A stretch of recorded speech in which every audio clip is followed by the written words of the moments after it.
let's start here. Quite an interesting interview transpired over the last hour. It was former President Joe Biden, a coming out, if you will, after Trump's 100 days in office. He wrapped his first television interview in the U.S. since leaving the White House.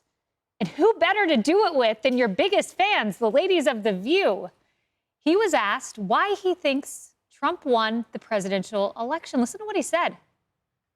So why do you think the vice president lost, and were you surprised? No. I wasn't surprised, not because I didn't think the vice president was the most qualified person to be president. She is. She's qualified to be president of the United States of America. Right. But I was surprised. I wasn't surprised because they went the route of the sexist route, the whole route. I mean, this is a woman. She's this. She's that. I mean, it really. I've never seen quite as successful and a consistent campaign undercutting the notion that a woman couldn't lead the country, and a woman of mixed race. Yeah. And they played that to a fairly well. You know, Harris, he talked about they played the mixed race card. I don't recall Donald Trump, J.D. Vance, Caroline Leavitt, anyone in President Trump's orbit bringing up the race of Kamala Harris. That seems like a horribly horrific lie and excuse, and yet that's the reason he's bringing it to The View. Well, he has his own agenda on all of this. He's trying to rescue a sinking ship, better known as his legacy and reputation. So good luck with that. The only time I remember it was when basically the president was ambushed at the NABJ convention. And, you know, we had one reporter go after him, and race did come up in that conversation decidedly. But what former President Biden is talking about is a reason to blame because they didn't want him. And then he goes on with, beyond that, why they might not have wanted her. He picked her for vice president.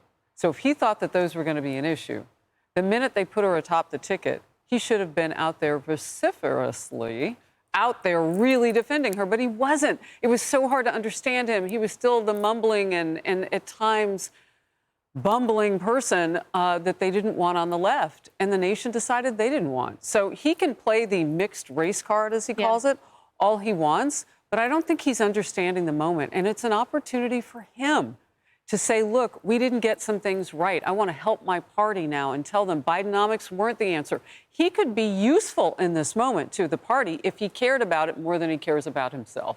Yeah, and instead he argues that that was the central message of the Trump campaign. In no way, shape, or form was it. He then says that he was asked very specifically, would you have beaten President Trump? Here's what he said. Mr. President, you had previously said that you thought that you would have won. Since then, Donald Trump won all the battleground states and made inroads with almost every major demographic, from working class voters to Hispanic men to black men. Knowing what you know now, do you think you would have beat him? Yeah, he still got 7 million fewer votes. Yes. Okay. A lot of people didn't show up. Okay, so he could have beaten Trump, except let's bring up facts. Here is the Real Clear Politics average, Lisa. You see that Trump was beating him when he dropped out by 3.1% in the polling. That is more than double than what Kamala Harris lost by. And as a reminder, she lost the popular vote by 2 million. Yeah, I mean, Kaylee, the numbers tell the story, as you just showed on the screen there. I just keep asking myself, now that Joe Biden has resurfaced, when did the cover-up begin?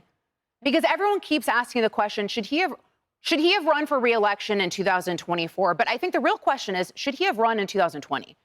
Because if you remember, he had the basement campaign, right? And his team blamed the pandemic, but was it the pandemic, or did his team around him already see the fact that he was mentally deteriorating in 2020? And then we saw through, right? So, and then we saw throughout he did most of his stuff from the basement in Wilmington, Delaware. He did his teletown halls there. He did speeches. He did interviews, all from his basement in 2020. And then we saw throughout his presidency where he took more leave, or he took 48 years of leave in 4 years, according to the RNC. He worked about a 30-hour work week, according to reports. He was barely seen as president. So I think the better question is, should he have run in 2020? When did this cover-up begin? When did the cover-up begin? And notably, he did the first half of the interview, and then they brought on Joe Biden. And it took her about 0.5 seconds to cut off Joe Biden. Ironically, when he was talking about mental acuity, let's bring in the former First Lady. You know, one of the things that Well, Well, and Alyssa, you know, one of the things I think is that the people who wrote those books were not in the White House with us. Mm-hmm. And they didn't see how hard Joe worked every single day. Wow. I mean, Griff, I thought he was the one totally in control, but she has to come in? Well, and you know what's fascinating is, and I watched the first 30 minutes just with President Joe Biden, and in typical Biden fashion, he made glaring mistakes over and over again. The one that really stood out is they asked the optimal question, which is, had you gotten out earlier, could Harris have actually had a chance? Alyssa Griffin asked that question, and he said, I gave her a full 6 months. Like 6 months, you gave her 100 days before you got out.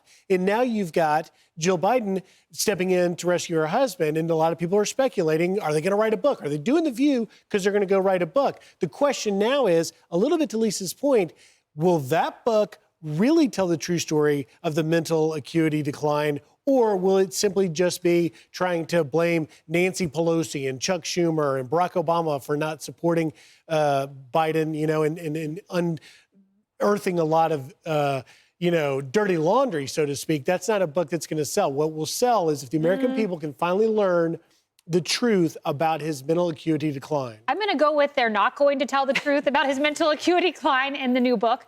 Hey everyone, I'm Emily Campagno. Catch me and my co-hosts Harris Faulkner and Kaylee McEnany on Outnumbered every weekday at 12 p.m. Eastern, or set your DVR. Also, don't forget to subscribe to the Fox News YouTube page for daily highlights.